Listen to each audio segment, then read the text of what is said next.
কেমন আছো বন্ধুরা? আশা করছি ভালো আছো। আজ তোমাদের আমি চালের পাঁপড় করে দেখাবো, শুধুমাত্র চাল দিয়ে। আর যদি পাঁপড়গুলো হয় এরকম খাস্তা, তাহলে কত না ভালো লাগবে খেতে। তাহলে চলো আমি শেয়ার করি, তোমরা দেখতে থাকো। দেখো, এরকম একটা ছোট্ট কাপের 1 কাপ চালের গুঁড়ো নিয়েছি। আমি গ্যাসে কড়া চাপিয়ে দিয়েছি, গ্যাসটা ধরিয়ে দিয়েছি। এবার আমি ওই কাপ মেপেই 12 কাপ জল দিয়ে দেবো। দেখো, এক এক করে জল দিয়ে দেব। জলটা আমি দিয়ে দিয়েছি বন্ধুরা। জলটা এবার একটু গরম হবে। জলটা একটু গরম হয়ে গেছে। এবার আমি এই 1 কাপ চালের গুঁড়ো জলের মধ্যে দিয়ে দিলাম। আর একটা হাতা দিয়ে আস্তে আস্তে নাড়িয়ে দেব, যাতে দলা পেকে না থাকে। গ্যাসের ফ্লেমটাকে লো করে রেখেছি। এভাবে বারবার নাড়িয়ে দেব। এবার গ্যাসের ফ্লেমটাকে একটু জোরে দিয়ে দেব, দিয়ে বেশ ভালো করে ফুটিয়ে নেব। দেখো, বেশ ভালো করে ফুটিয়ে নিচ্ছি। এবার আবারও গ্যাসের ফ্লেমটাকে লো করে দিয়েছি, দিয়ে আবারও ভালো করে বেশ নাড়িয়ে নিচ্ছি। ভালো করে নাড়িয়ে নিতে হবে, যাতে তলায় লেগে না যায়। এরকম করে বারবার করে নাড়িয়ে নিতে হবে। দেখো, বেশ ভালো করে নাড়িয়ে নিয়েছি। এবার এর মধ্যে আমি 1/2 চামচ লবণ দিয়ে দিলাম। লবণটা এখনই দিয়ে দিলাম, কারণ পরে দেব না, একটু জলভাব কেটে যাবে ব্যাটারটার মধ্যে দিয়ে। লবণটা ভালো করে মিশিয়ে নিচ্ছি। এবার গ্যাসের ফ্লেমটাকে আবারও জোর করে দেব, দিয়ে বেশ ভালো করে একটু ফুটিয়ে নিয়ে গ্যাসের ফ্লেমটাকে অফ করে দেব। দেখো, এটা আমার হয়ে গেছে। বারে বারে বেশ নাড়তে হবে, যাতে সর না পড়ে যায়।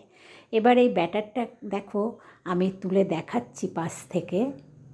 এই যে, রোদে শুকালে এরকম হয়ে যাবে, তার মানে এটা তৈরি হয়ে গেছে। এবার আমি এটাকে একটা বোলে ঢেলে ফেলবো। একটা কাচের বোল নিয়েছি, এর মধ্যে এই চালের গুঁড়োর ব্যাটারটা আমি ঢেলে ফেলছি। দেখো, ভালো করে নাড়িয়ে নিচ্ছি। এবার এর মধ্যে দিয়ে দেব 1 চামচ চালের গুঁড়ো,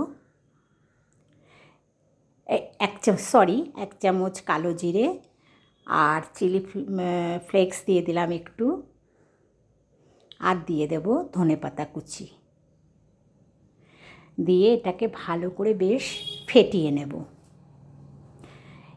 দেখো, 1 কাপ চালের গুঁড়ো দিয়ে কত পাঁপড় হবে, তাই দেখো। ফেটিয়ে নেওয়া হয়ে গেছে। এবার ছাদে যাব, পাঁপড়ের আকার দিয়ে শুকাবো। আমি এখানে 5 কেজির যে আটার প্যাকেটগুলো হয়, সেই দুটো কেটে নিয়েছি। নিয়ে এবার আমি এই প্লাস্টিকটায় ভালো করে তেল ব্রাশ করে নেব, সাদা তেল।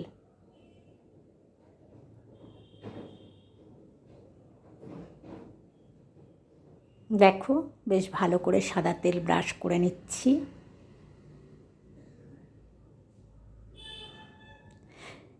এটাই মাখানো হয়ে গেছে, আমি আর একটাই মাখিয়ে নিচ্ছি ভালো করে।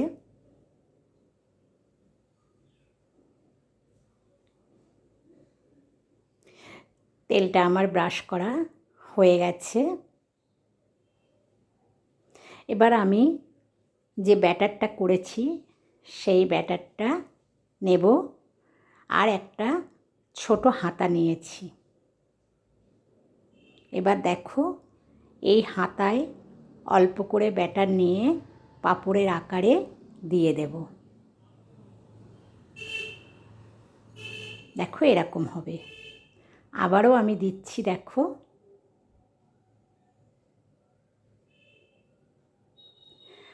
আমি এইভাবে কতগুলো পাঁপড় পরপর বসিয়ে নিচ্ছি। দেখো তোমরা,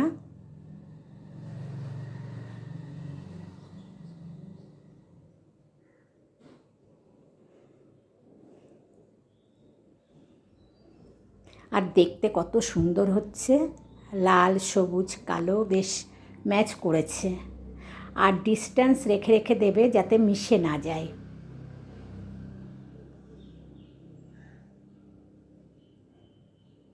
এইভাবে পাঁপড়গুলো দিতে খুব মজাও লাগছে বেশ।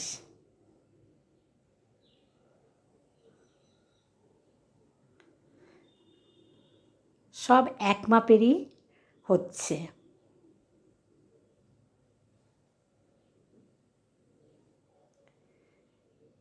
এই প্লাস্টিকটায় দেয়া হয়ে গেছে, আমি এবার দেখো ওই প্লাস্টিকে বসাচ্ছি। এইভাবে আমি সব পাঁপড়গুলো বসিয়ে নেব। দেখো পাঁপড়গুলো আমার সব বসিয়ে দেওয়া হয়ে গেছে, এবার রোদে শুকাতে দেব।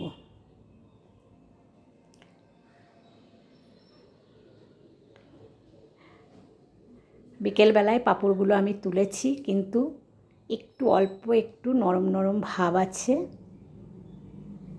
পরের দিন আবার আমি একটু রোদ্দুরে দিয়েছি। দেখো রোদ্দুরে দিয়ে তারপরে আবার তোমাদের দেখাচ্ছি। বেশ একদম ঠিকঠাক হয়ে গেছে পাঁপড়গুলো। এবার আমি এই পাঁপড়গুলো তোমাদের ভেজে দেখাবো। তার জন্যে গ্যাসে আমি একটা কড়া চাপিয়ে তাতে খানিকটা সাদা তেল দিয়ে দিয়েছি। গ্যাসটা ধরিয়ে দিয়েছি। দেখো তেলটা কিন্তু খুব গরম করে নিতে হবে, ধোয়া ওঠা করে। আর কেমন ফুলেছে দেখো, দেওয়ার সাথে সাথেই বড় বড় হয়ে ফুলে যাচ্ছে পাঁপড়গুলো।